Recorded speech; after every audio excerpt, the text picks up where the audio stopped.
it.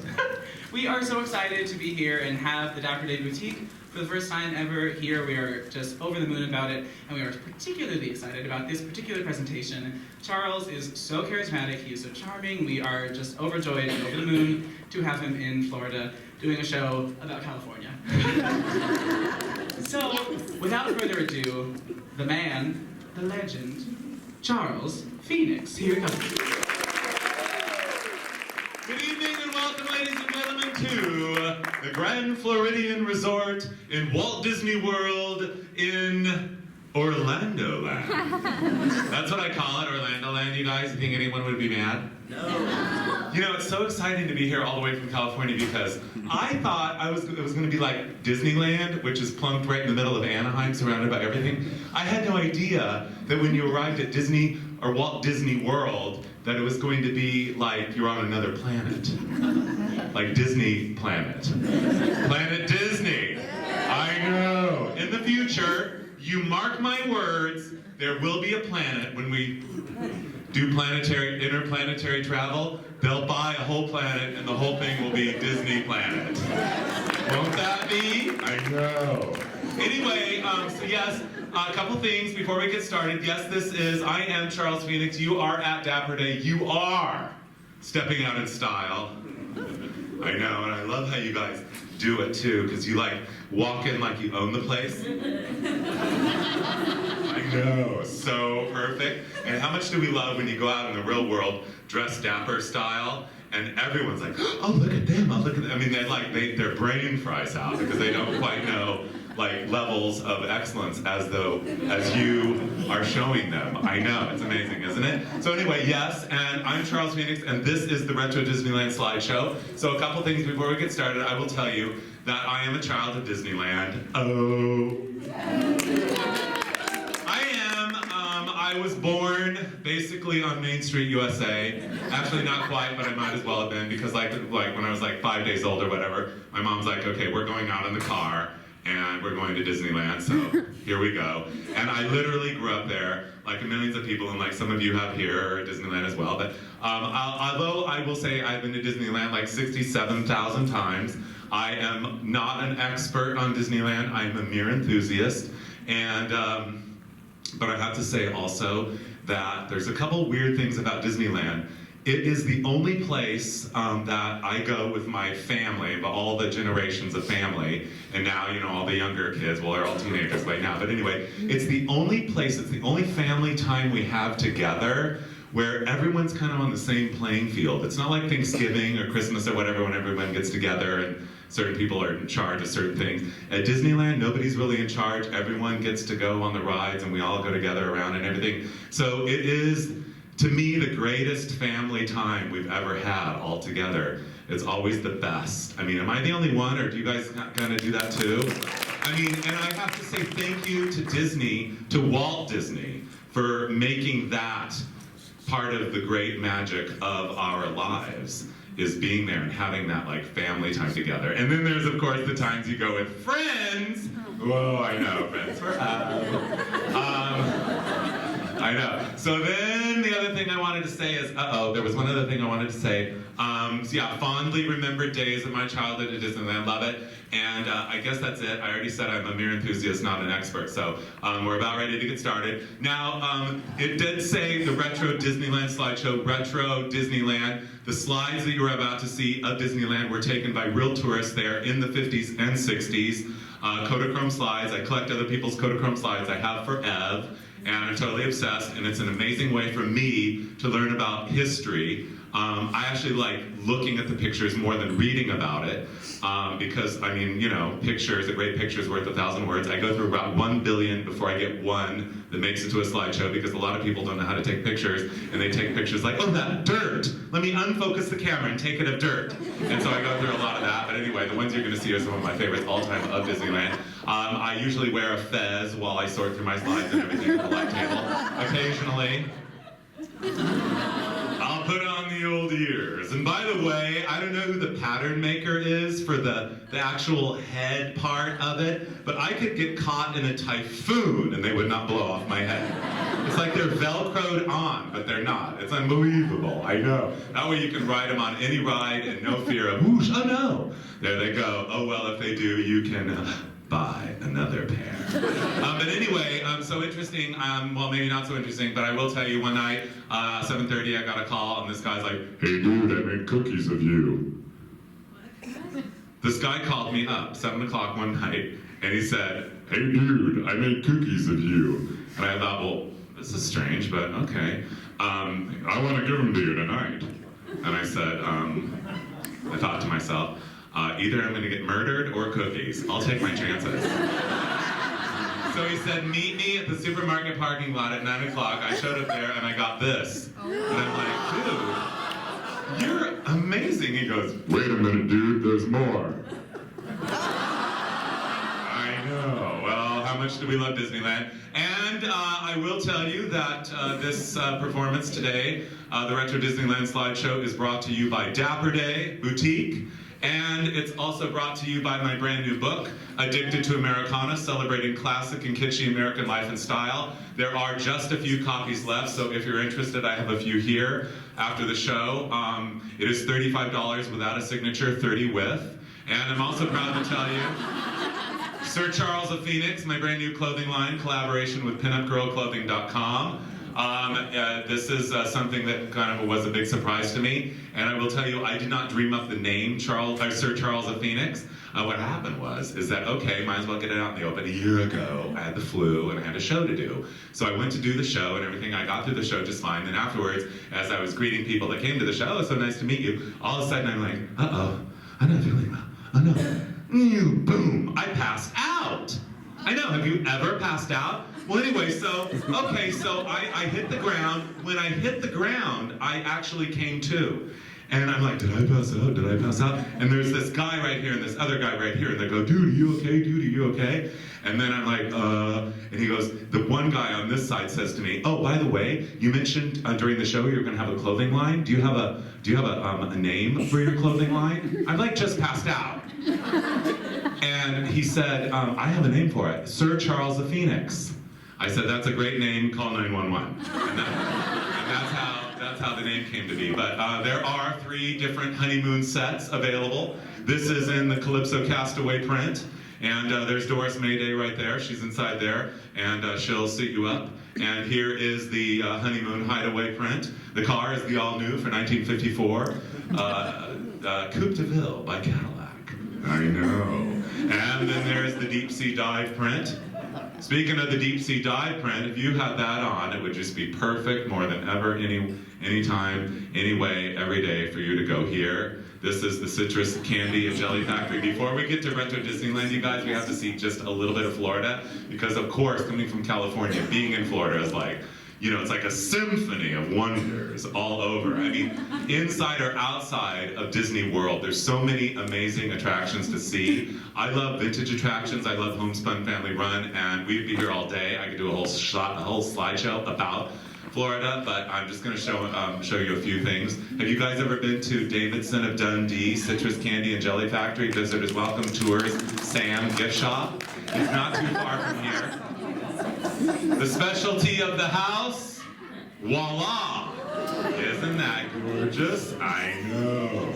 Yes, ladies and gentlemen, this is the sampler platter of chocolate fudges, nougat centers, and of course, the legendary jellies that they make right there in front of your nose. And how much do we love places, candy factories where you go where they make the candy right in front of you. And this place has been doing it, Homespun and Family Run, since 1967. I cannot recommend it enough. I mean, and who doesn't love to throw themselves into a diabetic coma eating way too much candy? No, I could not believe, I went there, I walked in the door with my friend Stephanie, and we're like, you know, as usual, when I go to a place like this, I'm like completely in awe of how rare these kind of places are these days. And so I'm very complimentary to who's ever there and everything. I mean, you know, sincere about it, of course, because hello, look at the product. And so anyway, next thing I know, the lady's like, well, you should meet the owner. He's the son of the original owners. He's here right now. And so he came out, hello, nice to meet you. Oh, so nice to meet you. I'm an out-of-towner. He said, yeah, I know. Anyway, so I'm shaking his hand and everything, and then I said, I just can't believe this, it's so wonderful, and I love the jellies, and blah, blah, blah, and blah, blah. And he goes, oh, well, I'm just so thrilled that you enjoy it all so much. Hold on a minute, I'll be right back. And he disappears, and I'm like, okay, where did he go? And I'm looking around, and he never came back for like 10 minutes. Finally, he comes back with this giant cardboard box full of this tray. They have the Florida-shaped basket tray, and all these other little plastic little trays wrapped up with all these different. He gave me like 1 million pounds of candy, which, how much do we love it when somebody gives you 1 million pounds of candy? So of course, what do? I literally immediately go into okay, I'm probably gonna fly into a diabetic coma here, but I don't care. I went back to my hotel room, and I'll be darned anyway if I didn't eat half of it that night. Anyway, it was so good. But luckily, I recovered just fine the next morning to find myself bright-eyed and bushy-tailed here. Oh yes, it is. We might as well get it out in the open. This is one of the most precious roadside attractions in all of the United States. Yes, ladies and gentlemen, Gatorland, Florida, at Orlando you guys, and it's been there since 1948. It's homespun and family run to this very day, and it's right next door to the Tupperware headquarters building. Have you ever been in there? Ooh. You walk in the door there, and you are walking into Mad Men. It is unchanged since they built it in 1968. There's this giant, big, round desk there, and this woman wearing a very proper and poised, tailored business suit. May I help you? And they're all just so And then I said, well, I'm here to see the little Tupperware museum. And she goes, well, right this way. And so I walked down there, and they have this tiny little area full of vintage Tupperware, although it is actually not full, exactly the opposite. They have it very sparsely displayed, and each rare bowl or whatever piece is in a little plastic dome, beautifully lit, like it's the Hope Diamond. Unbelievable. But, okay, so I'm there, and typical as usual, I walk into these places, and I'm so thrilled to be there, and what a wonderful experience, and I love the rarity of the homespun, of the honesty of it all. And so I'm like, oh, I love this place, blah, blah, blah, blah, blah. Can you tell me the history of it? Well, that person happened to be here at Gatorland. It happened to be the lady who was selling the turkey hot dogs due for $1 to feed the alligators. So I'm like, okay, fine. So I'm talking to her and everything, and she goes, you like this place so much that I'm not going to charge you the $1 for the 2 turkey dogs. And I'm like, well, I'll be darned. Well, thank you. That's so nice of you. So I take the 2 turkey dogs, and she goes, you walk right up those steps right there to that platform, and you look down, there's going to be all these alligators, and you just, I'm like, I know what to do. So I go, I walk up the thing and everything, and I look down, and alligators are really super, super smart. So they have talked amongst each other, and they said, okay, dude, it's your turn. So they were all kind of swimming around or whatever, kind of slow, whatever. And then there was this one that was waiting for me. Like that. I'm like, oh, dude, you're the one. Okay, get ready. Here we go, dude. And I went, and I threw it, and not 1/2 inch out of the grasp of my hot little hands did a giant pterodactyl bird swoop out of nowhere and grab that hot dog and fly away. Almost knocked me over. Well, first of all, I'm going to tell you, we do not have pterodactyls in Southern California, so I was shocked. I was shocked and surprised, and I had to regain my poise and my dignity. And so then I'm like, okay, bird, I got one more, but you're not getting this one. You ready? And the alligator's down there like that, and I'm like, okay, here you go, dude. And I throw it, not 1/2 inch out of the grasp of my hot little hand, a pterodactyl from this side came and got it. I know. Okay, fine. Here we go. Right down the street from Weeki Wachee is the most prehistoric gas station in all the universe. Ladies and gentlemen, it's no longer a gas station. It's Harold's Auto. I love that. Built in 1964, this is one of the great roadside attractions in all of Florida that endures to this day. How much do you love a dinosaur-shaped gas station, you guys, or auto repair? I know.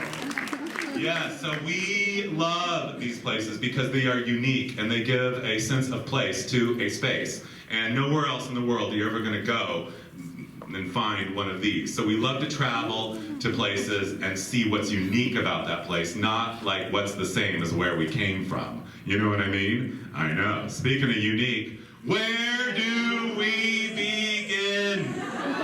Ladies and gentlemen, say hello to the Underwater Theater in Weeki Wachee.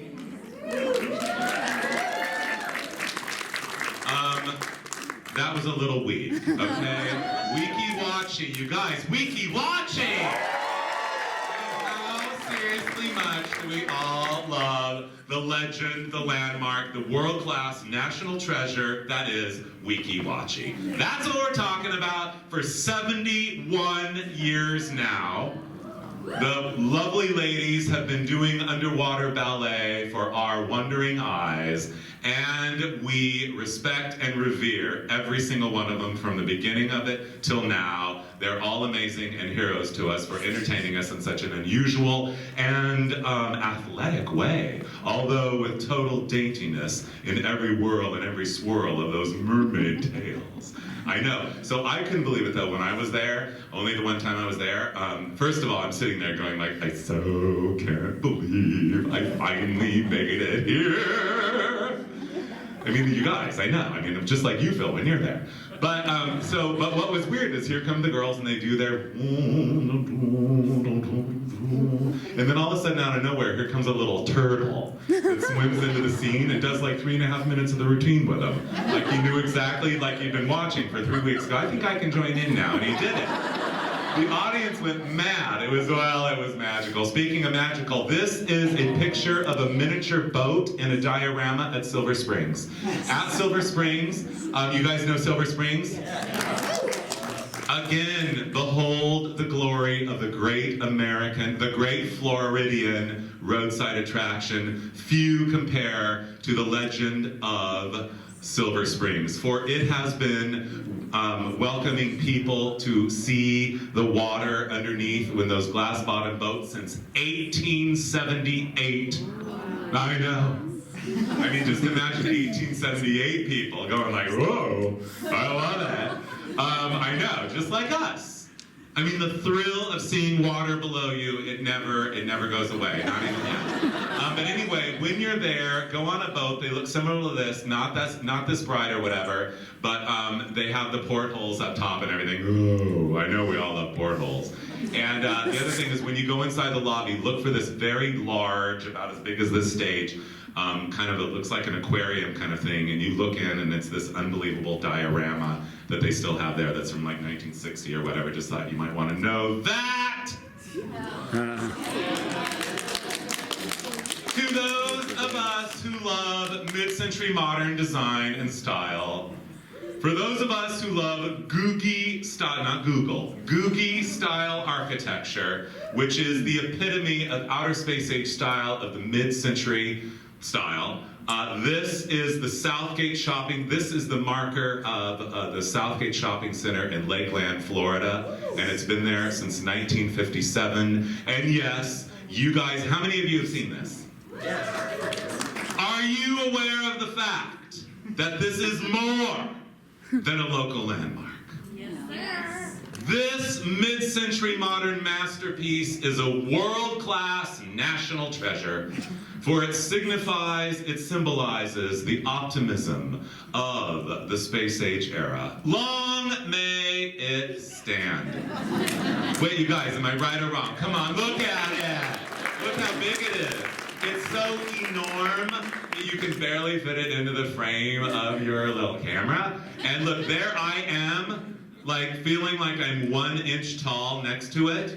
Just think though, you guys, if you got up there, if you climbed up there, and you started in the middle, and you ran off that ledge, and you took a big, long leap and pretended you were Tinkerbell, you could find your way all the way to Anaheim in the year of 1955 and get the Tinkerbell bird's eye view of the original Magic Kingdom. Yes, ladies and gentlemen, here it is. Up north in the middle, you see Main Street, USA. You can see the hub in the middle. On the upper right, you see Adventureland there with all the trees. Coming around on the right, you can see the Mark Twain boat in Frontierland. Coming around, you see the original Dirtland. There's Orange Grove Land. Right above Orange Grove Land is, of course, Fantasyland. Then on to the left there, we have Grassland. I know, how much do we love Grassland, you guys? Oh, and then, of course, the original Tomorrowland, and up top, the original Cars Land. I know. Yes, ladies and gentlemen, you have arrived at Disneyland. The first theme park known to the world. It was completely original and unique in 1955 when Walt Disney built it. It was his brainchild, and behold the glory. It is a masterpiece. It is a juggernaut of pop culture in every way. Make no mistake about it. And it had a baby. And we're in it right now. I know. But anyway, where do we begin? How much do we all seriously right now are like fighting hypnotization over the sign?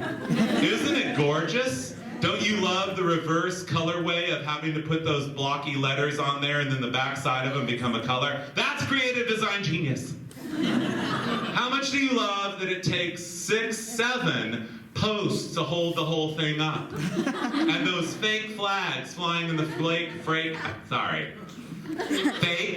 flags flying in the fake breeze. You gotta be very careful when you say words with F and K in them. You don't want to slip. I mean, not on Disney property at least. I know. But anyway, and how much are we all seriously loving the fact that the bus stop matches, the shape of that matches the Matterhorn? I know. Well, guess what? We're going in right now. We are here. Yes, this slide was marked my cousin Bernie from Germany. The year 1987. Bernie, is that an ice cream in your hand? What do you got there? It doesn't matter because I can't see what's in your hand because I'm too busy trying to focus on not one but 2 plaids. Bernie is just a half a step away from being completely dapper. Yes, it is fine to do plaid on plaid, don't you think? I know. Anyway, but we're not talking about the year of 1987 at Disneyland right now. We're talking about 77, 67. We are talking about 1957, and here we are. Standing in that same spot, this is the original Tomorrowland when it was actually promoted as the world of 1967. Isn't it gorgeous? I know. Can you believe that pole? Those people are like, I'm gonna get a picture of that pole. I know, and the two mother and son, sorry. The mother and son are like going like, that is such an amazing pole. I can't believe it. And I'm going, look at American Motors, Circarama on your left. That was the precursor to my second all-time favorite attraction in Disneyland, which was America the Beautiful, which was 9 screens in the round, and you leaned up against these rails that were in rows, and you saw this like 20-minute movie about the United States and all of its iconography and everything, and it made me so proud as a child to be an American because they played America. They sang the song America the Beautiful and all this, and it was just unbelievable. Sorry, I had to sing a little for you there.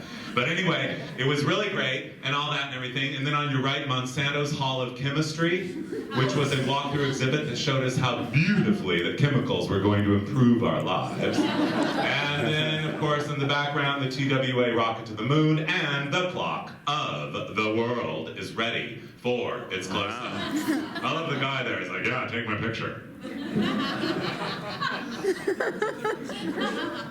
He looks like he's on his way to Dapper Day in the heat. I know, with those penny loafers and everything. I love the plantings. I love everything about it. I love that mosaic tile from Venice, Italy, around the base there. And then, of course, the rest of it goes all the way up and looks like a wearing blender you get at the thrift store, the antique malls. And then it says the time around the world. At all times you can tell the time. And how much do you love the crowning touch, half moon, and that very, like, ball and chain sun up there. I know. Strike a pose, there's nothing to it. Wearing a three-quarter car coat over a khaki double knit poodle skirt, a poodle boucle skirt that is, and a turquoise suede sandal gripping the edge of that little curve. We have a lady with a lollipop, and ladies and gentlemen, probably gonna give it to her son after he's done with the candy that he has there, his little striped shirt, the jacket, his little shoes and khakis, and by the way, say hello, it's little Brad Pitt. Isn't it?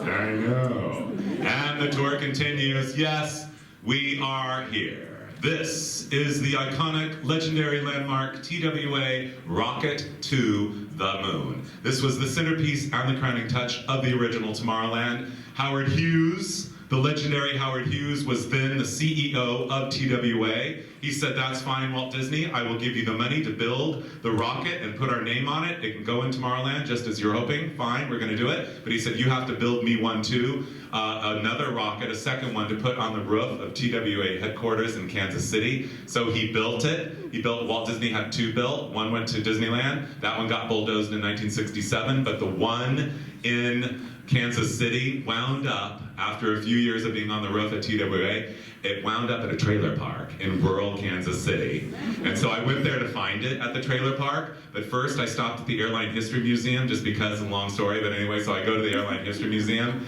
and I'm at the back door, and I'm asking the lady, she said, you should come into the Airline History Museum. I said, I will, I want to look at this plane outside first, and I said, I'm here in Kansas City to go find the other TWA rocket to the moon, the one that actually survived, that's at a trailer park right now. And she goes, don't bother going there. I'm like, no, I have to. She said, come in the place first. So I went around to the front door of the place, and whoosh, right at the front door was the other one of these that still exists in Kansas City. You can go see it. I know. I love to hunt down Americana. I love to look through the layers of time, don't you? And here is the picture-perfect place to pose in all of Tomorrowland. This is the TWA rocket to the moon man right there. Apparently they were predicting doom in the year of 1987. Oxygen bubble over the head. We have a neck brace, elbow pads, a computer around the waistline, heavy gloves, suspenders to hold that computer up, and knee pads. And the lovely young lady there, her name is Wally. I don't know why it is, it just is. Brother David holding the mother's purse, the mother. And yes, ladies and gentlemen, welcome to Disneyland. You want a snack? Fine, we'll go here. This is the Space Bar in Tomorrowland. How much do we love the modernity of mid-century style and design? Well, of course, it wouldn't take a rocket scientist to figure out that Disneyland was very advanced in the realm of space-age style and design. In Tomorrowland, don't you love, I don't know where they got those Christmas decorations. It says Merry Xmas. See that, those lips right in the middle? And then right up above that, those Christmas decorations must have come from another planet. I love the mid-century modern chairs you can see there, and the ladies in red, and not to mention that unbelievable sign that is hypnotizing, spellbinding, and mesmerizing, I know. Fine, you're a little dizzy? Get a little dizzier, right here it is. This is the Astrojets, ladies and gentlemen. This was, okay, you know, like Dumbo or whatever. You go up, middle, down, down, middle, up, you know, like that or whatever. So much fun. Who wouldn't love to ride on a rocket ship? I love the old car headlights. I love the style of them and everything about them. Perfect. Love, love, love it. Okay, fine, you want to get on? Let's go. So here we are. By the way, I don't know like who was art directing in Tomorrowland, but who's thought that the Chinese lanterns were mid-century modern? I don't know. But it's okay. It all kind of wraps up together at the end of the day anyway to a delicious, delightful goulash of several different style guides. But here we are getting on. The kids like, okay, we're on, let's go. And I'm looking at the fact that how many inner thighs has it taken to rub off half the word Capella? That's a lot of inner thigh rubbing right there, isn't it? I know. Well, also we know one thing for sure. In order to appreciate the future, you must appreciate the past. Welcome to Main Street, USA. Disneyland, USA, 1955.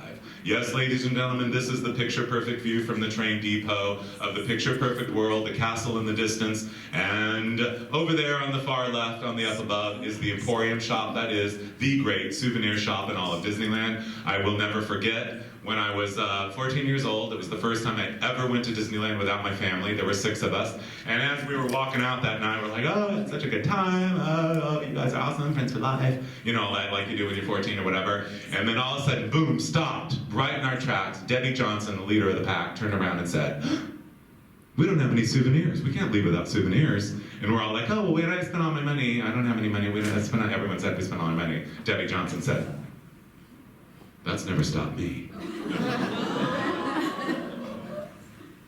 So we're all like, what? And she goes, here's what we're gonna do. We're gonna separate. We're all gonna go in there, get that one souvenir you've been eyeing all day that you're dying for, and we're gonna walk right back out here and meet in 5 minutes. So the whole time I'm thinking to myself, okay, like, I wasn't raised this way. My parents are not thieves. I've never shoplifted before. This doesn't really feel right to me at all, but, well, first time for everything, let's go. So I walk, we all separate, and I walk in there, and I knew exactly, what I was going for when I was going in there. I was going for that 14-inch Dumbo doll that I really wanted, like the stuffed plushie one. I mean, who wouldn't want that anyway? Come on. So I like went right to it and I got it. Now my 14-year-old brain, as I reached down to pick it up, going like, this doesn't feel right, and I don't feel good about this, what if I get caught? And then I thought, I know, I'll put it on my hip like this, like a 2-year-old, and if anybody sees me, they'll just automatically assume it's my child. Yeah, I'm 14 and I have a 2-year-old Dumbo. So okay, fine. So I walk out, you know, all like, la-di-da, la-di-da. And so I get out there, and I'm waiting, and then like they're nowhere to be found. I'm like, what happened to them? And so the longer I stood there, I'm like, this doesn't feel right. I'm not feeling good about this. This isn't working for me. I'm taking this back. So I still here, I walk back in there and I put him right down exactly where I found him, and I walk right back out, and I'm waiting there and waiting there and waiting there, and they never showed up. And finally, this lady walks over to me and says, are you looking for your friends? And I'm like, yeah. And she says, they all went to Securityland. Oops, I know.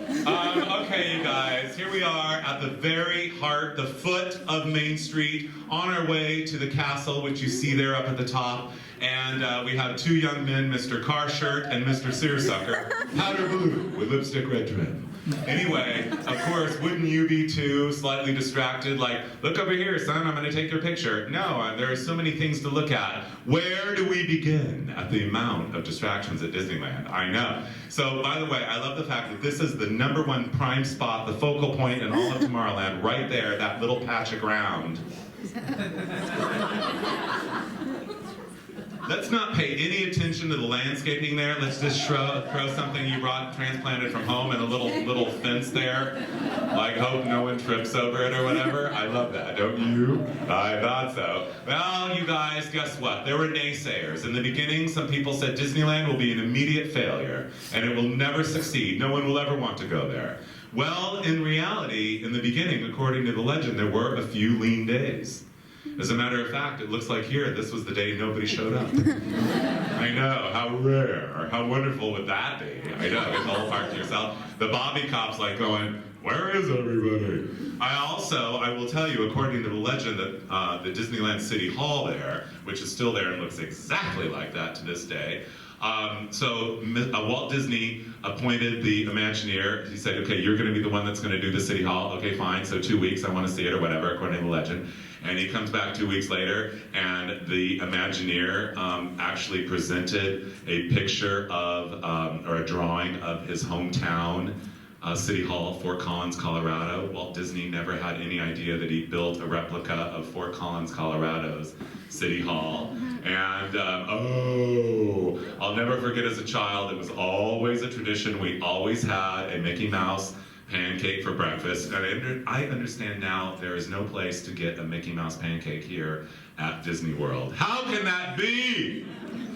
But anyway, I don't know about you, but I love a Mickey Mouse pancake. Don't you? I know, I go right for that maraschino cherry nose first. But anyway, so this is where we always used to have it, here at the Hills Brothers Coffee Garden. And I'll never forget as a child being totally hypnotized and mesmerized and spellbound by that gorgeous lemon yellow and that rich green and white striped tinting up above that would move according to the sun.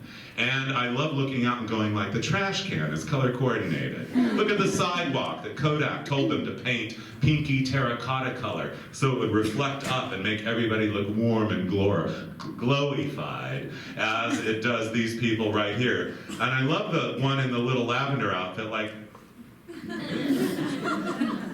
so much attitude. They're probably in shock though. They see these people.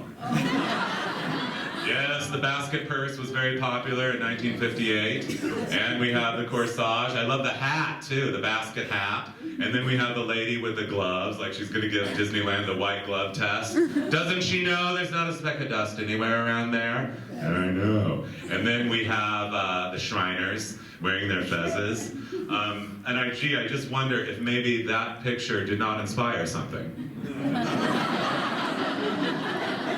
Well, so yeah, I actually started as a fashion designer, and I used to get fired for designing outfits like this. Oh well, strike a pose, there's nothing to it. You know what, I'm just gonna tell you guys, seriously, when I was a child going to Disneyland, I was totally aware of the fact there was nowhere else we went as a family where I felt so connected to the world. It gave me so many sources of pride and inspiration, countless. But one of them was the fact that I felt connected to the world, because when I was at Disneyland, I was commingling with people that had come from everywhere, all over. And it was just this amazing feeling. It would just swell me up with like pride, like human pride of being able to kind of share this experience with the whole world. It wasn't like we were out at the mall or whatever, where there's just people from around or whatever. Oh no. There you are going to encounter tourists from all over the world. And it was just, I just love that feeling. I mean, you know what I mean though? Like when you go to Disney World, it's like the whole world is in Disney World. I know. And of course, how much do you love the fact that originally on Main Street, you could buy cigarettes and cigars, so you're gonna smoke your way through everything there. I know. There was also a real estate shop where you could buy real estate in the desert in Southern California, and there was also a place where, believe it or not, you could buy a bra or a girdle. I know. The corset shop. I went to Disneyland and I bought a brassiere. What did you get there? And, okay. This is major, this is real, this is deep. How much do we all seriously love grandma and grandson? They're having a good time, but they're a little stiff. I call the grandmother quarterback. I love Minnie. I love someone put all that like orange rouge on her cheeks, and I love the fact she's one ear in and one ear out. I love the fact that she plucked her eyebrows and painted them way up high like Christina Aguilera. Don't you? I know. And if you like Minnie,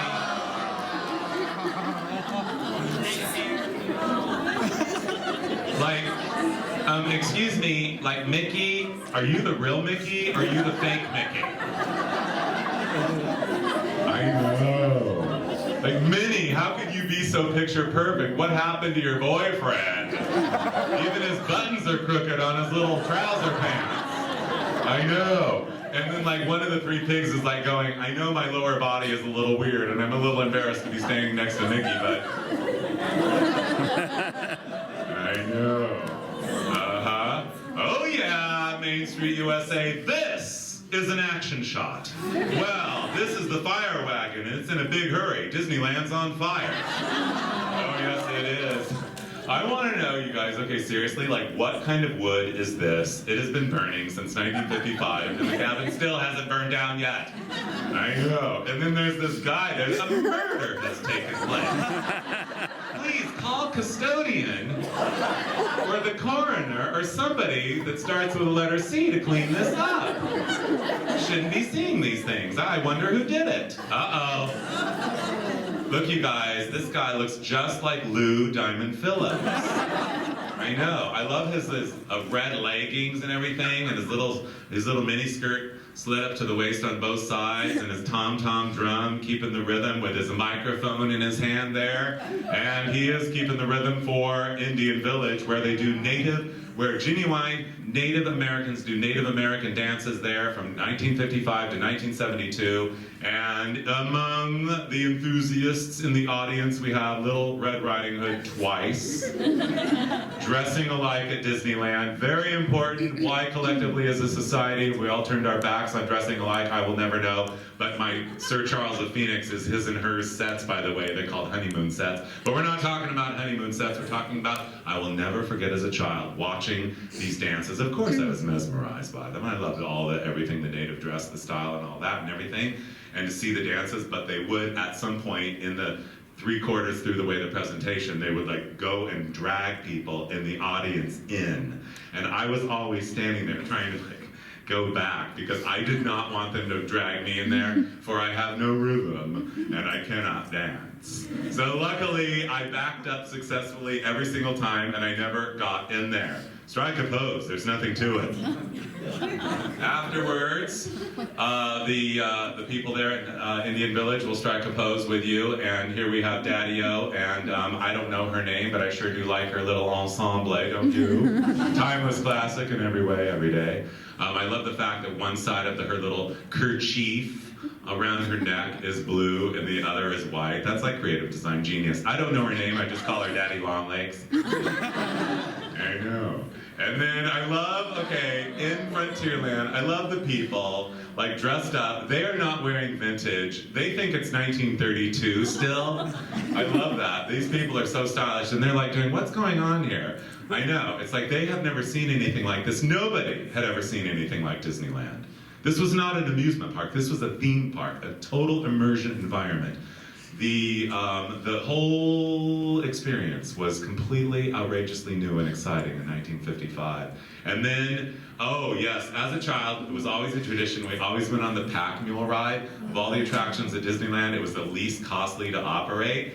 And according to the legend, one time, well, they actually put like a ram, you know, with big horns like that, an audio and animatronic ram on the path, and it leapt out. And so the mules, the poor things, they'd been going around this path for a few years already, and they weren't expecting it, and they were all kind of hooked together. So it came or whatever, and the whole thing, they all fell over, like dominoes, according to legend. But anyway, I love the two ladies up front having this very conversation, like, are you wearing the proper undergarments to ride a mule today? Speaking of garments and undergarments, here's some garments for you. I love these people because they look like they are on their way to Dapper Day, don't they? I know. I love the I Love Lucy dress on the right, picture perfect in every way, a plaid. Also plaid, the man's shirt, his double pleated trouser. The stripes on the left there, and going further left, a big white collar with a lovely floral dress that looks like something Ethel Mertz would wear. One white purse, one black purse, on your lower left, a wedgie sandal. Perfect, timeless, and classic. And then the little children, here we go again with the dressing alike theme. I'm begging you guys, we must bring this back. Because psychologists need more work. I know, and how much do we love the Mark Twain behind? Yes, ladies and gentlemen, this is it. This is an icon. This is, this is major, powerful Disneylandness right here. And I'll never forget, not too many years ago, somebody said to me, they said, you can actually go on there with your friends and you can steer it. They will let you up there with the wheel and you can steer it, and then they will give you a little certificate that says, I steered the Mark Twain. So I'm like, what? Oh, totally doing it. So the next time I went to Disneyland, I was with 6 friends, and so I'm like, you guys, we can totally like steer the Mark Twain. Who wouldn't want to do that? So we all said, let's do it. So we go there, and I heard that you have to ask the captain very politely, can we steer the Mark Twain? And so I went up to the captain, and I said, good afternoon, Captain. My friends and I, all poised and proper and dignified, of course, as much as I can possibly be, I said, my friends and I would like to steer the Mark Twain today. And he said, how many in your party? I said, there's 6 of us. He goes, step right up this way, please. And he was like, kind of like not very nice. And I'm like, aren't you supposed to be nice? But anyway, you're a Disney employee. But whatever, it wasn't a Miss Congeniality contest. I just wanted to steer the darn ship. So he invites my party up to the gate where the little staircase is that you walk. It's real steep and everything. And he opens the gate up and everything. And my friends like go up at 1, 2, 3, 4, 5. And he slams it right in front of me. And he says, only 5 allowed, he said. And I'm like, oh, but I didn't know there were only 5 allowed. Sorry, sir, you're only, and I thought, I want to steer the 2 and I'm with my friends. So I like started like, pulling an I Love Lucy, like near tears, and then like basically bursting out into sobs, so he would let me go up there. He said, if I let you go up there, I could get fired. There's only supposed to be 5 up there, not 6. I said, I will duck down the entire way. He said, well, okay. So I'm crawling up the stairs like this, and then I'm like down like this, and finally all my friends took their turn and they're steering and they're like, oh, what a beautiful view up here, and the whole time I'm like, I can't see a thing. And so finally I said, okay, it's my turn. I stood up to steer the ship and he says, what are you doing? Get down. And I said, but how am I supposed to see where I'm going? He said, haven't you ever ridden this before? And I said, yes, many times. He said, then you know where you're going. Then he handed out the certificates after. He goes, okay, here's one for you, one for you, one for you, one for you. And then he got to me, and I said, what about me? He said, can't you see I just ran out? I know. Oh, well, back in the background there is a stagecoach. Here's one now. Yes, there were stagecoaches and Conestoga wagons going around the dirt paths of old Frontierland before Disneyland filled in. Here is one now ready for its close-up. Yes, ladies and gentlemen, it looks like Pat Nixon, wife of Richard Nixon, President of the United States, sitting there, a first lady at Disneyland. That's amazing. But anyway, what happened was, in 1959, one of these tipped over, and Walt Disney said, according to the legend, okay, that's it, we're done. Get them out of here. They're tipping over all the time. We cannot have these things tipping over because we don't want people to lose their mouse ears that way. So anyway, they took the stagecoaches away and never to be seen or heard from again until the 50th anniversary of Disneyland, and they pulled one out of the back room, and we're like, wait a minute, where's this been all these years? Let's go for a ride. And they're like, no rides. You want to ride? You got to go on this. The Bertha May was one of 2 Mike Fink keel boats that was in Disneyland. It started there in December 25th, 1955. Yes, they were props from the Davy Crockett film series, and so they were very excited to be at Disneyland. And there was one little problem, though. They were a little top-heavy. And one day in the early 90s, one sank, and they're like, uh-oh, this isn't good. We cannot have boats sinking at Disneyland. Fix it immediately. So they fixed it up, out it comes again, and there's 2, as I said, and here it comes, and it's back on the water, and I don't know how much time went by, not that much time. Again, never to be seen or heard from again. I'm sorry. So here we are at, this is the canoe ride. How much do we love the canoe ride, you guys? This is a tradition at Disneyland since the beginning. There's no way to go to Disneyland without going on the canoe ride. And this is the place where you can actually work off all those delicious snacks. I know. It's the only ride where you have to power it yourself and everything. Have you ever done it before, you guys? Do they have them here? What? You're kidding. Oh, no, this is the most athletic thing I've ever done in my life, the most wildernessy thing. It happens to be at Disneyland. You get that paddle and I know you get all wet and everything, but you don't care because it's just so wonderful. I know. And then the barrel bridge. Oh, the barrel bridge. So, okay, from the time that I was actually old enough to form a thought in my brain, every single time I've gone over this thing, I always think, okay, if I'm going to twist an ankle in my life, this is the place that it's going to happen, because this thing is treacherous. I love how Grandpa's looking around to see if Grandma's twisted her ankle yet. I know. And then, Fort Wilderness. I love Fort Wilderness Lodge. I was there yesterday. It was amazing. I thought I was in an extended version of Frontierland. But I love how this mother and her 2 daughters choose this to be a place. They think it's like a catwalk at a fashion show. I know. Yes, strike a pose. There is nothing to it. Enjoy. And you guys all look so amazing later on today when you walk into the Magic Kingdom or where else you're going. Walk in the door like you own the place, because you do. You look amazing, every one of you. Why not anyway? Uh-oh. The dressing alike trend continues. Yes, it is right here. Daddy Longlegs and Mommy-O. I know. Mommy-O does a three-strap crossover, and Daddy Longlegs does a T-strap. I know. And there you get a better view of that little kerchief sailor collar. I love one half is white, the other is blue and everything. And here we are on Tom Sawyer's Island. Originally, they let you fish. They give you a little bamboo pole and a little bait, and you go, and everything, and then you'd like catch a fish. And then they would wrap it up for you and let you take it to go. But there was a little problem, because on a hot day, people would accidentally leave their fish on rides, and the entire park started to smell like a very sour fish market. And look who's fishing right there. I know. Oh, you didn't want fish. You just think though, if you went to Disneyland, you didn't have any money and you wanted to eat, you could bring a pocket knife and you could have like sashimi on Tom Sawyer's Island. Or you could bring a little sushi making kit. I know. Or you could make poke. Oh yeah. Anyway, who's talking about poke? Or is it pokey? I don't know. What is it? Is it pokey or poke? Poke? Not one other person in this audience has an opinion. Okay, fine.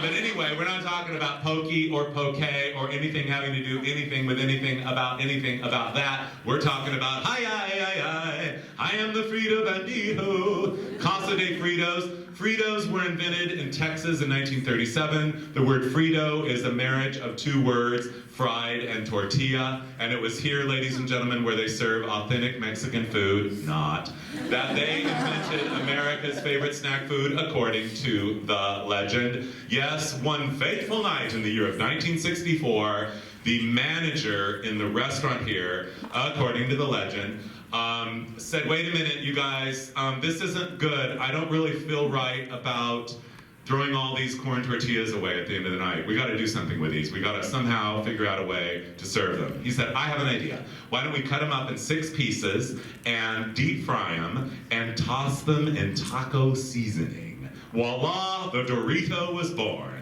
Yes, ladies and gentlemen, the Dorito is a product of Disneyland, according to the legend. How much do we love Doritos, you guys? I know. Are you like Nacho or Cool Ranch? It doesn't matter right now because no one's not talking about nachos or Cool Ranches. I'm talking about the little brownie cameras. At first I saw only the one between the 2 little girls that are dressed alike except for mismatched shoes. That I thought it was a little like Kate Spade purse or whatever. Because earlier somebody was here with a little bumblebee bag and I said, is that vintage? And she goes, no, it's Kate Spade. I'm like, okay, fine. I don't know why we're talking about that right now. A little boy has one too, so it's clearly not a purse. Or maybe he is carrying a purse. I don't know. But anyway, if I were that kid, I'd run away from that man right there. I know. Body language speaks volumes, doesn't it?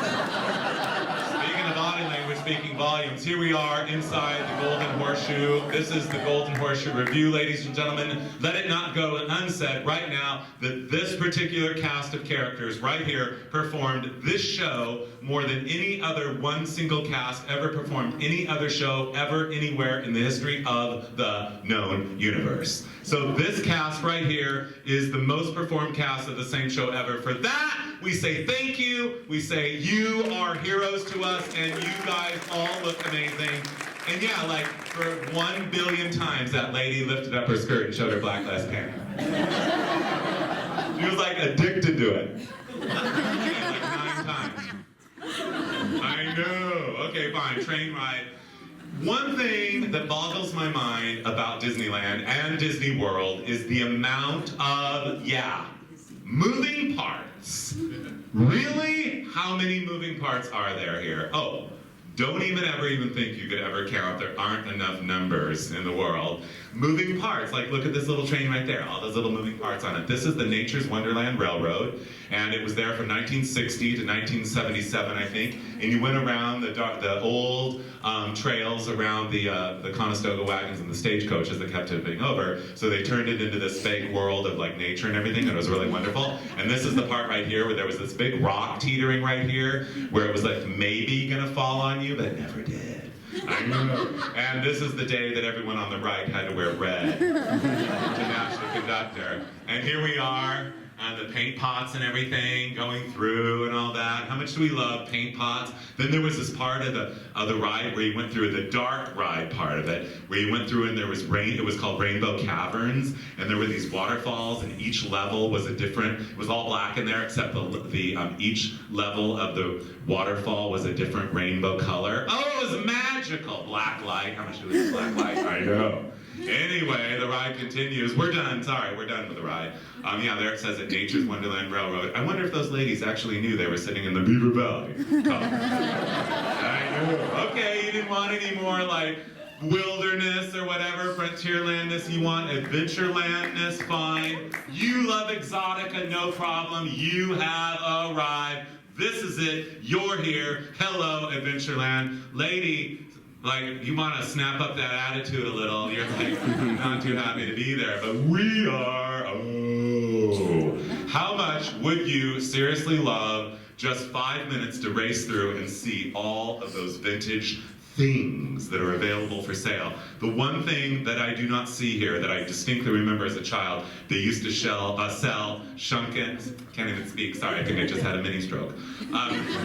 They used to sell shrunken heads on, I know, and then you get one and take it home and everything and hang it in your room, and it was like, oh, I got a shrunken head. I know, it's unbelievable. Anyway, oh, and then the tiki gods, of course. I love this one with a lot of blue eyeliner swirling and whirling. I know, and yellow lip liner, how rare. But anyway, I love the fact that the people there, first of all, dressed in black like they're going to a funeral, except Miss Missy in the middle there, who wears a lovely dark floral print. But anyway, her friends pose like the tiki. Okay, fine. You want to go on? Okay, so the Jungle Cruise is one of the original attractions from 1955. It is still there to this day. And the one thing for sure that they are doing at Disneyland is on many of the older attractions, they just keep plussing them and plussing them and plussing them and plussing them. They keep that same style guide, but they just keep making it like more amazing and more amazing. And this ride has gone through this unbelievable metamorphosis where that jungle that when I was a little kid was kind of small. Now it is really a jungle.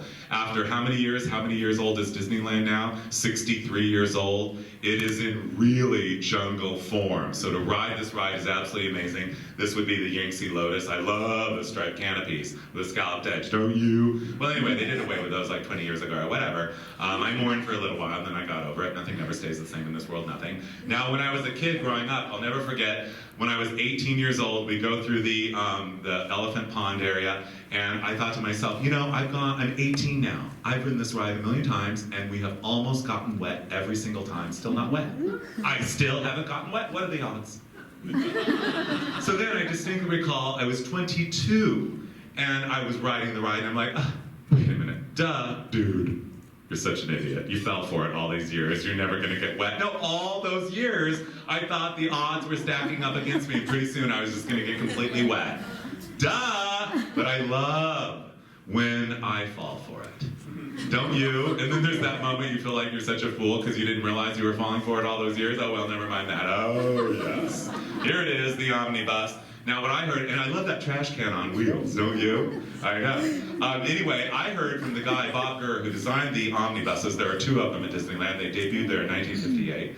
That the deal is that the Anaheim Department of Motor Vehicles said you've got to actually, even though you're only going to drive them around the Disneyland property, they must be registered. So you must drive them from Disneyland to the Department of Motor Vehicles. So he told me, the designer Bob Gurr told me that he was driving one to the Department of Motor Vehicles, and he pulled up to a stop sign, and there was a bus stop, and this lady's like, yeah, open the door! What are you doing? Open the door! He goes, excuse me, lady, this is not a public bus, this is Disneyland. She, oh, I didn't realize.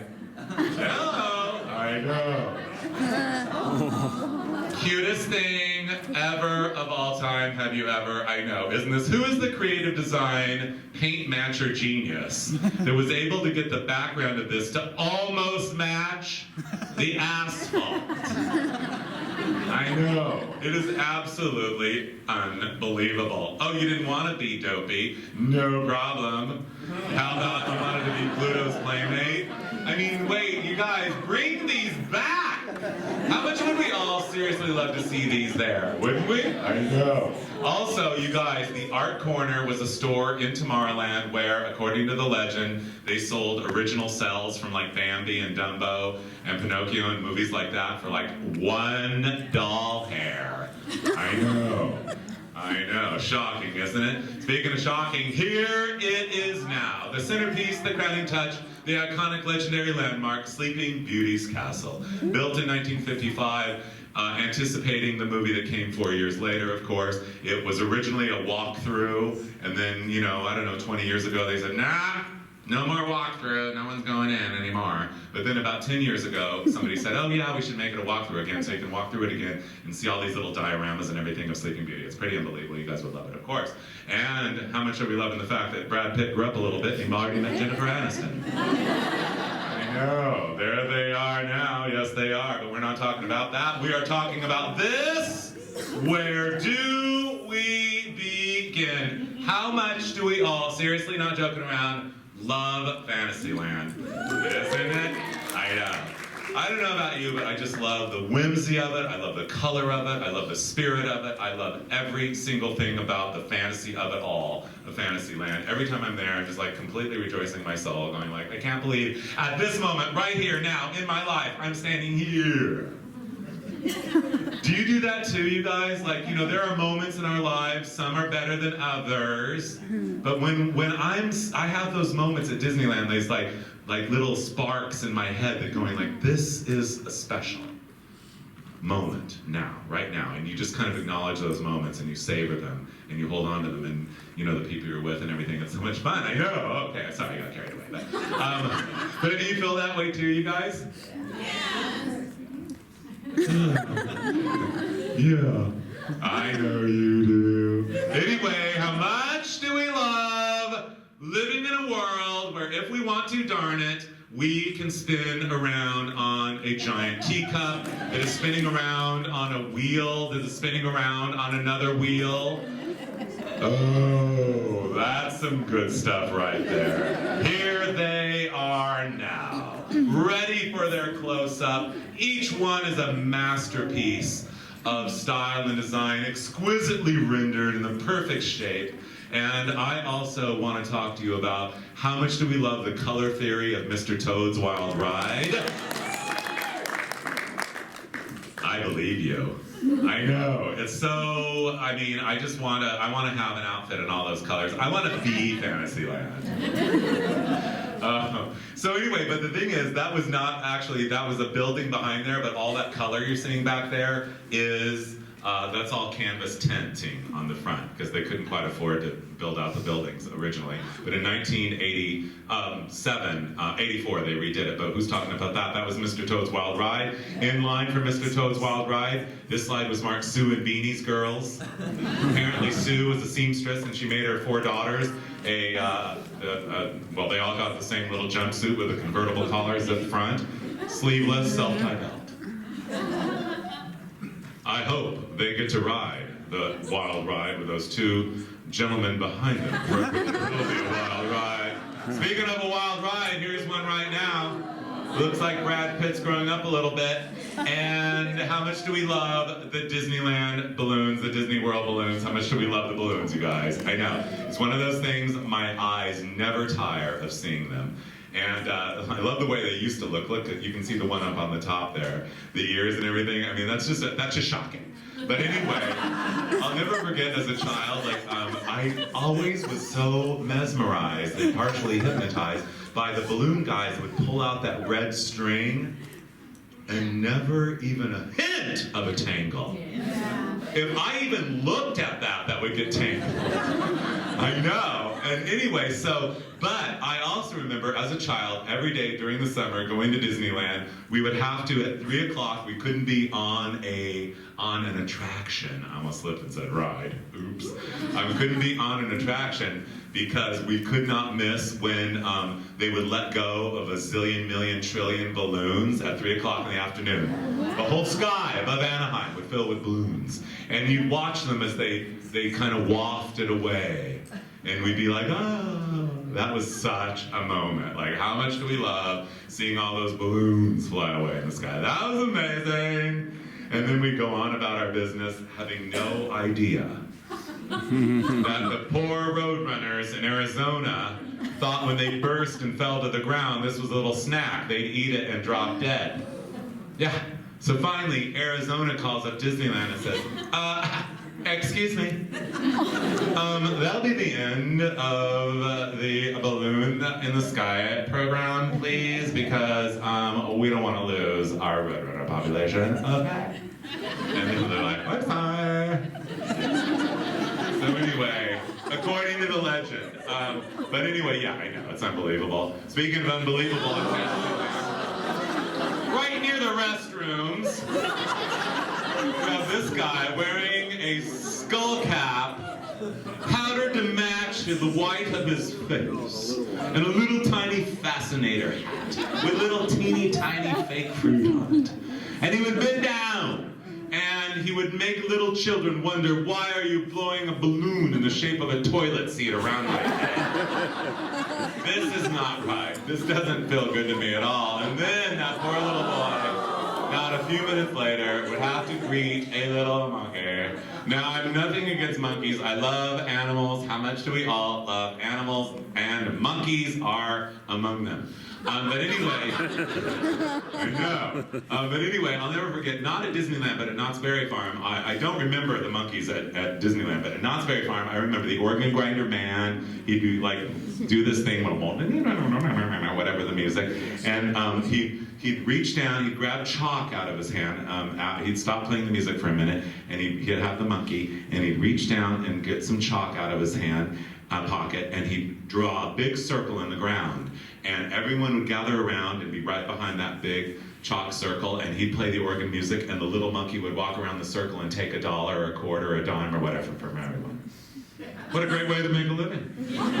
Except for one day, what happened? Little old me gets pushed into the circle and chased around the circle by the monkey. I was never more humiliated and embarrassed in my life. Still traumatized to this day at the mere thought of that traumatic moment. But never mind that, who's talking about trauma? When we've got the name Casey spelled out in plants, how much do we all love anything spelled out in plants, you guys? I know. Anyway, here it is, the Circus Junior Circus Special Train, the Casey Junior. I love, love, love it.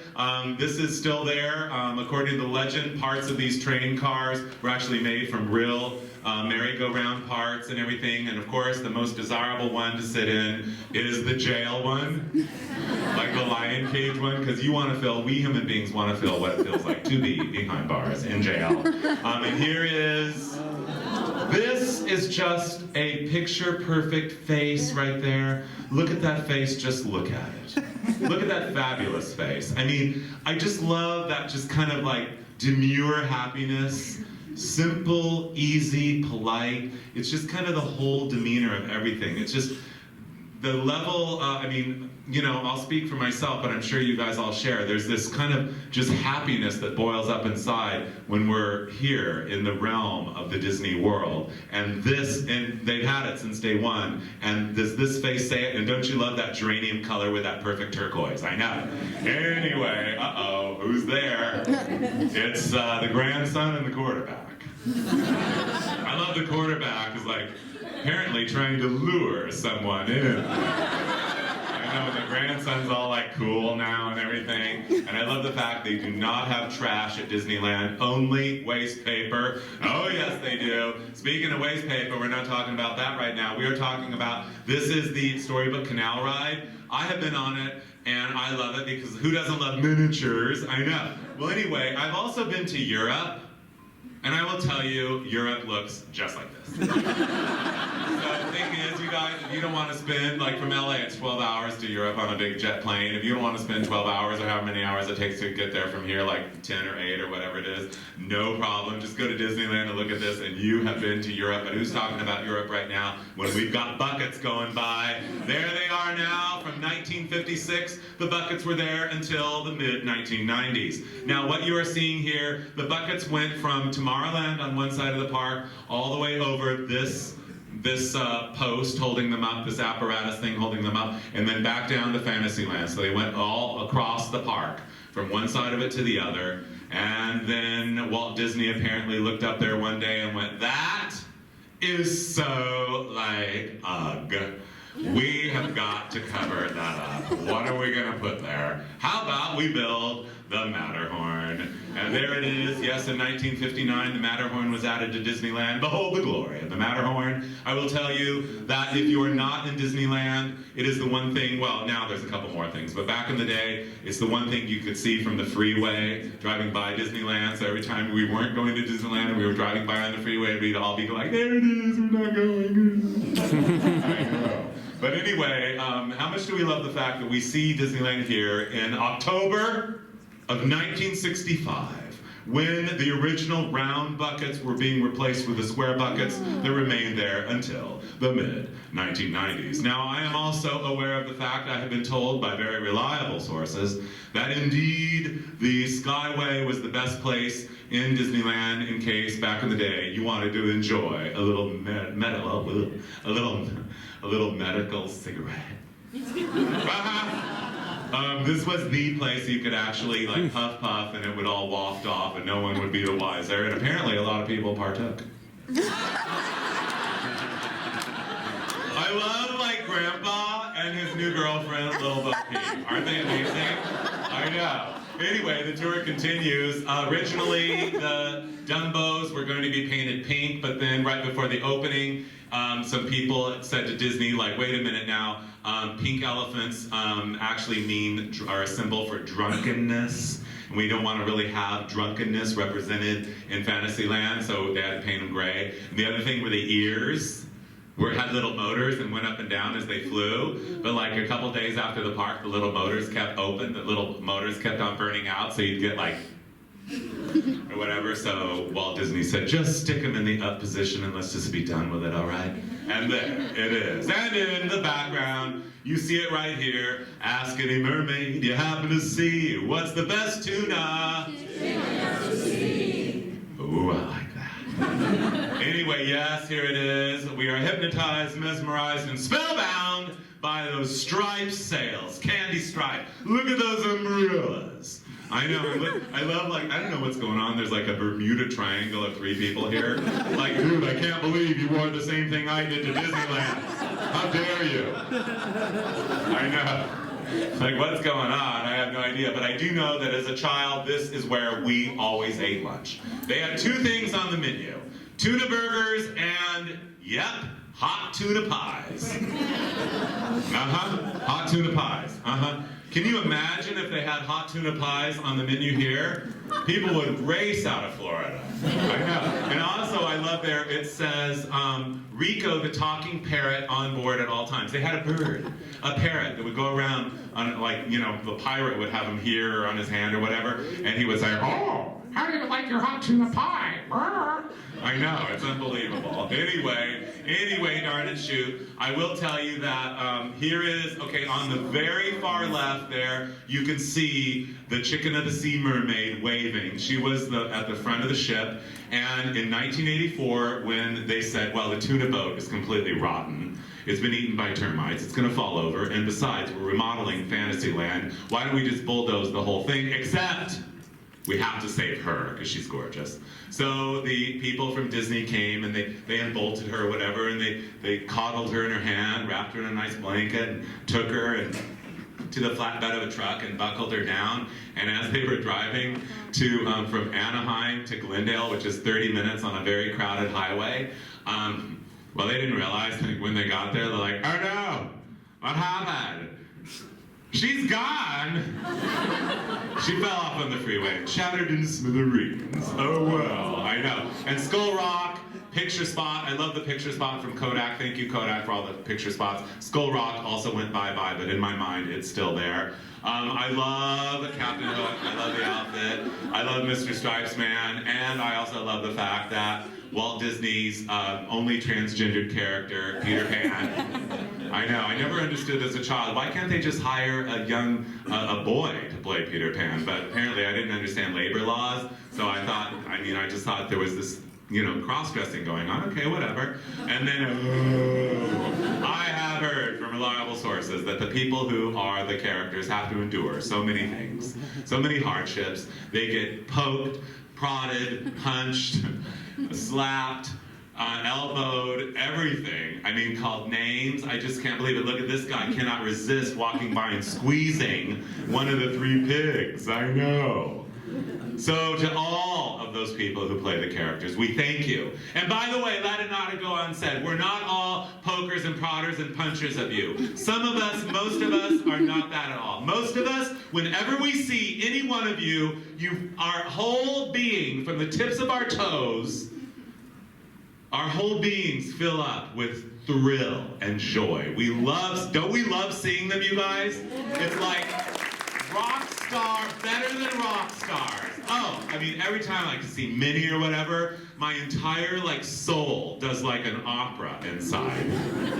I know, I hear the angels singing, something like that. You know what I mean? Okay, fine, you want to ride the train? Here we are in the Tomorrowland train station. Don't you love those dinosaur neck street lamps there, or train track lamps and everything? And how about the beauty of the train? We could go on and on. We don't have all day. We could if we would, but we can't, so we won't. But as you go from Tomorrowland Station at Disneyland to Main Street Station, you ride through the Primeval World. And the Primeval World was an import from the 1964 New York World's Fair. I will have you know, this was the original attraction that Disney built for Ford Motor Company at the World's Fair, which lasted 2 years, 64, 65, and then he built also for the World's Fair, besides Primeval World, Small World, Great Moments with Mr. Lincoln, and Carousel of Progress. And when they were done there, they all got installed at Disneyland. And how much are you loving the fact, though, at the World's Fair, you drove through Primeval World in brand new Ford motor car convertibles. A Falcon has just rear-ended a Galaxy, but never mind. I know. This is the shortest-lived train ever in Disneyland. This was the Viewliner, which was the prototype for the monorail that came a few years later. This was there between 56 and 57. And what's ironic about it is that it was part car and part train. The door was a 54 Oldsmobile door, the windshield, the dash, and everything. And it's Tomorrowland Viewliner there, it says it right there. I love the fact, though, that somebody took their inner thigh and rubbed off Santa Fe. I know. And it was the prototype for this. This is the Disneyland Alweg monorail system, and this is the most spectacular mass transit vehicle ever designed in the history of the known universe. Yes, the monorail, what's so funny about that? It's a masterpiece of mid-century modernity, let it not go unsaid. In every way. But anyway, you guys, ladies and gentlemen, for your personal safety, please keep your arms and legs inside the vehicle at all times. And remember, please, no smoking, unless it's the medical stuff. But anyway, so according to the legend, the first official passenger was then Vice President Nixon. And according to the legend, he rode around the track, the first track, first official run after all the test runs.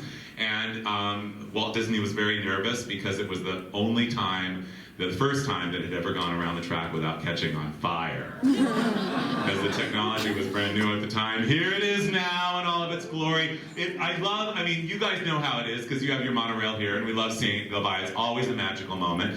And I love how whoosh, it just whooshes by. Don't you love that whoosh when it goes by? You know the whoosh I'm talking about, right? I know. Anyway, and the bubble top, where do we begin? But we can't talk about it all day. So we're going to talk about the submarine for a minute. Also, in addition to Disneyland in the year of 1959, of course, we always loved them as a child. We still love them. They went away for a little while, but they came back again. But anyway, back in the day, you'd ride it, and you'd get down there, and you'd sit down, and all of a sudden, your claustrophobia would kick in, and you'd go oh, and then all these bubbles would be bubbles, bubbles, bubbles, more bubbles than you ever saw anywhere else in your entire life, anywhere, bubbles, bubbles, bubbles, and we all love bubbles. So it was fine, everything bubbles. And then the bubbles would clear, and you'd see this guy. He was about 10 feet long, in my memory. Anyway, and he was just on a pole there, on a wire or whatever, just, hi, I don't move, I'm here. Anyway, but it was just one of those things in my childhood that was always there. and I could always count on him being there, and it was always a special moment when I saw him, and it's just like growing up all through those years, and still, well, he's gone now, but I mean, I always remember those moments. There are certain moments in Disneyland that are still there, like in Pirates of the Caribbean, the dog with the key, and somehow when I ride that ride and I see that dog with that key these days, I just think, you know, I know the world is a wild and wacky place, and there's a lot of this and that and everything else that goes on in this wacky, wide world of ours, but everything must be at least somewhat okay, because that dog still has that darn key.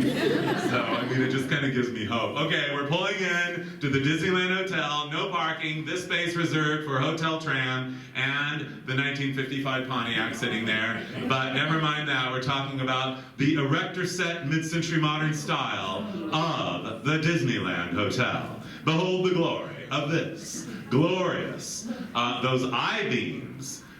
It's like erector set style, isn't it, you guys? And yes, that is the all-new for 1958 Chrysler sitting there. And this is a woman who probably came to Disney or to the hotel from Disneyland to get a cocktail, because God knows everyone loves a cocktail at Disneyland. Then when you go back in the park, wow, I really love Disneyland. And now that I'm a little like tipsified, now would be the prime time to ride. It's a world of laughter, a world of tears, it's a world of hope and a world of fears. I know. Oh. How much do we all love that song? I mean, let's just be real about it. I know. May that earworm never leave my ear. Anyway, so it is the perfect time to ride that ride. I mean, it's just, I know, it's just too much to talk about. We would be here until the end of time talking about the level of greatness. But anyway, back in Disneyland, wait, what? Wait a minute now. This doesn't look like Disneyland. Well, it's not. Guess what? According to the legend, in 1957, one of the high-ups that built Disneyland with Disney, well, apparently they got in a big old quarrel, and the guy's like, fine then, fine. I'll go build my own theme park. And so he went to New York, and he found a wealthy industrialist, and he built this, Freedomland, USA. It opened in the year of 1960. The footprint was that of the United States. It was four times the size of Disneyland and cost 5 times as much to build. The world's largest entertainment center. Well, anyway, shoot.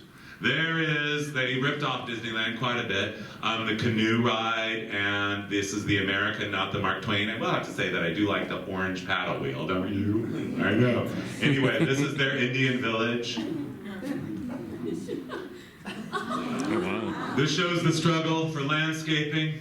30 minutes from the heart of New York City in the Bronx. That's where this was built. And here's their Tomorrowland. Are you beginning to appreciate Disneyland a little more? This is Freedomland, USA. They can't even barely get a zinnia to bloom. Anyway, the theme was doom. In Chicagoland, every hour they'd have a fire.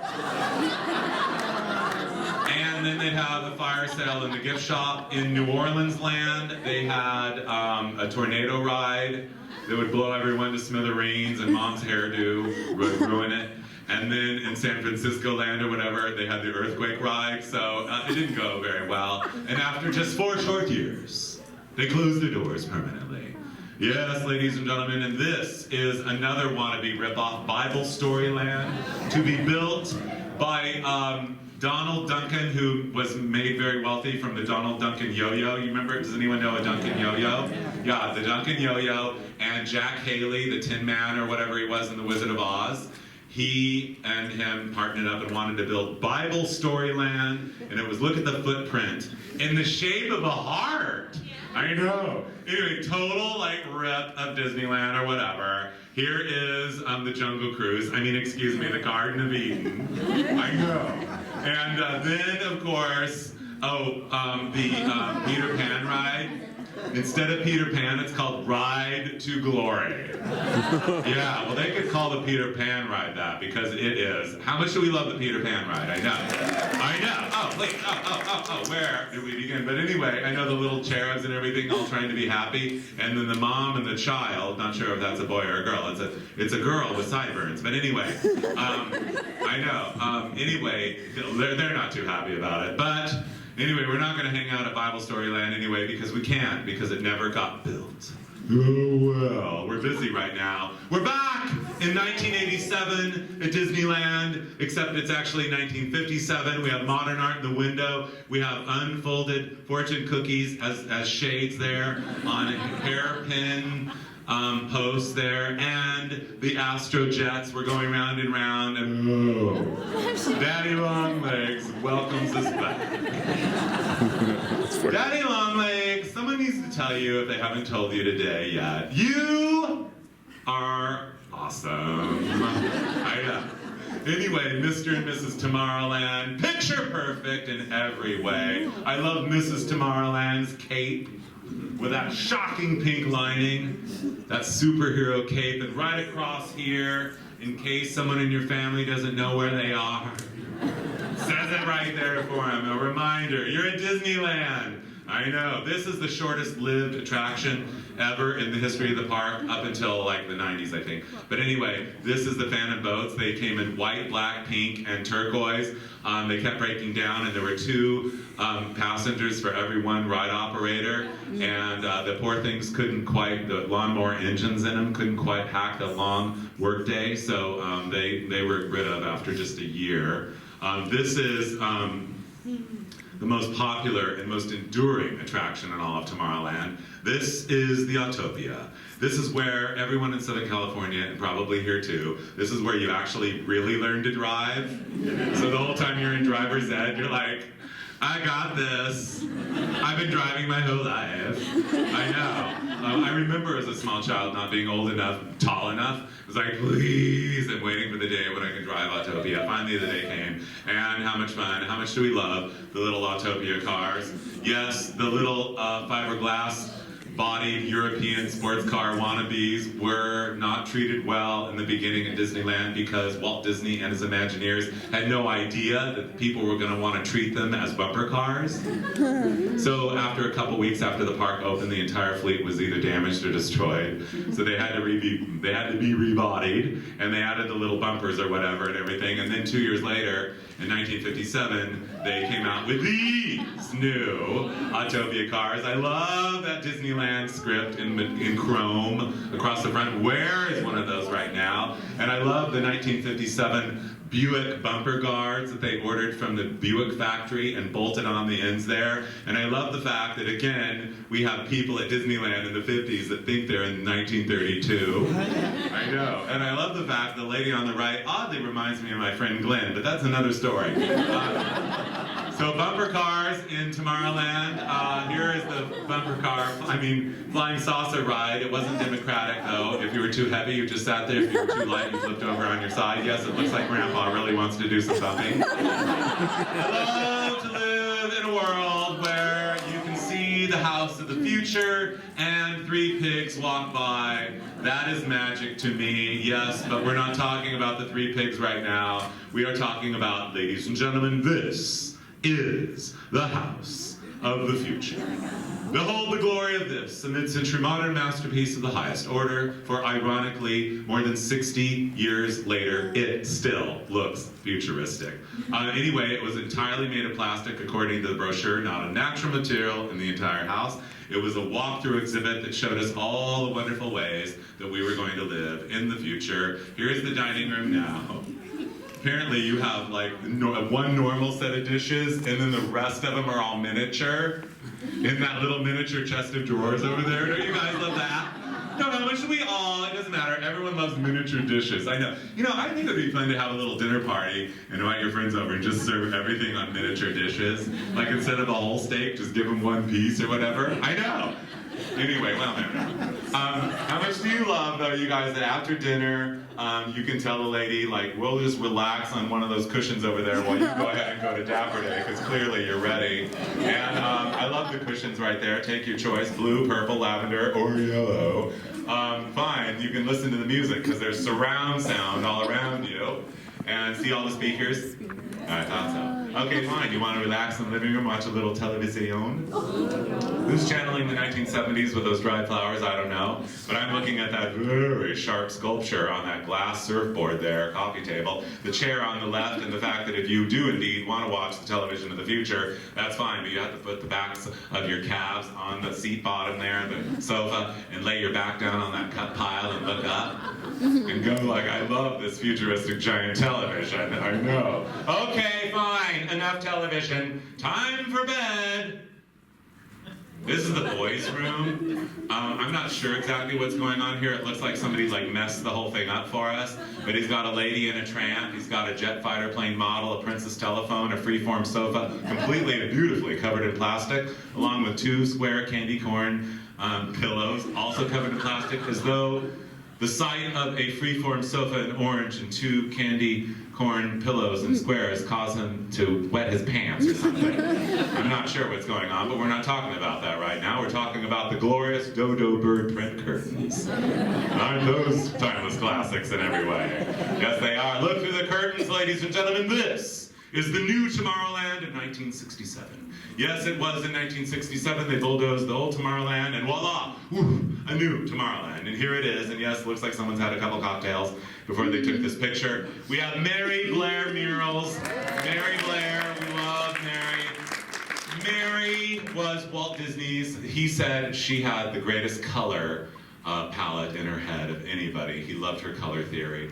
And these are masterful murals done by her in 1967. Unfortunately, they're all covered up or gone in Tomorrowland, now at Disneyland. And here you can see part of the other side of that one. And America the Beautiful, which was, again, I told you earlier, my second all-time favorite attraction. 9 screens of the United States being projected in the round. And they sang America the Beautiful and everything. And I just remember, it just, you know, Disneyland was more than entertainment for me. And for you, I'm sure. Much more. It was an education. That's where I paid attention. I was a horrible student at school. I was talking and, you know, shooting spitwads and all that, and being a little brat. But at Disneyland, I paid attention because I was mesmerized, hypnotized, and spellbound by everything around me. And I looked, and America the Beautiful made me so proud to be an American. It was just unbelievable. And yes, in the crowd, here they are now. Mr. and Mrs. Tomorrowland. Looks like he found a new wife. She has a mini skirt and go-go boots now. She's like kind of changed with the times a little bit. And we all know there are no guarantees in life. Just because you and your mate are Tomorrowland does not mean that you will not have a Frontierland child.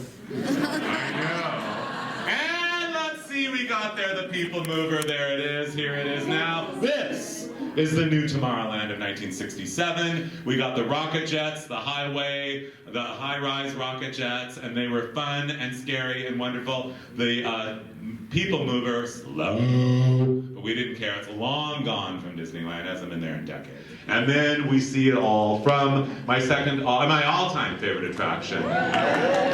Where do I and we begin to say thank you to Disney for showing me, to teach me how to look through the layers of time, to appreciate and respect progress, and just kind of to be able to recognize the style guides of all the different eras. So the Carousel of Progress taught us about household progress and the evolution of electricity and how it changed household progress. So here's the 1920s and everything, and he'd be like, oh yeah, we're all fully electrified now. Look at all the wires we have hanging everywhere.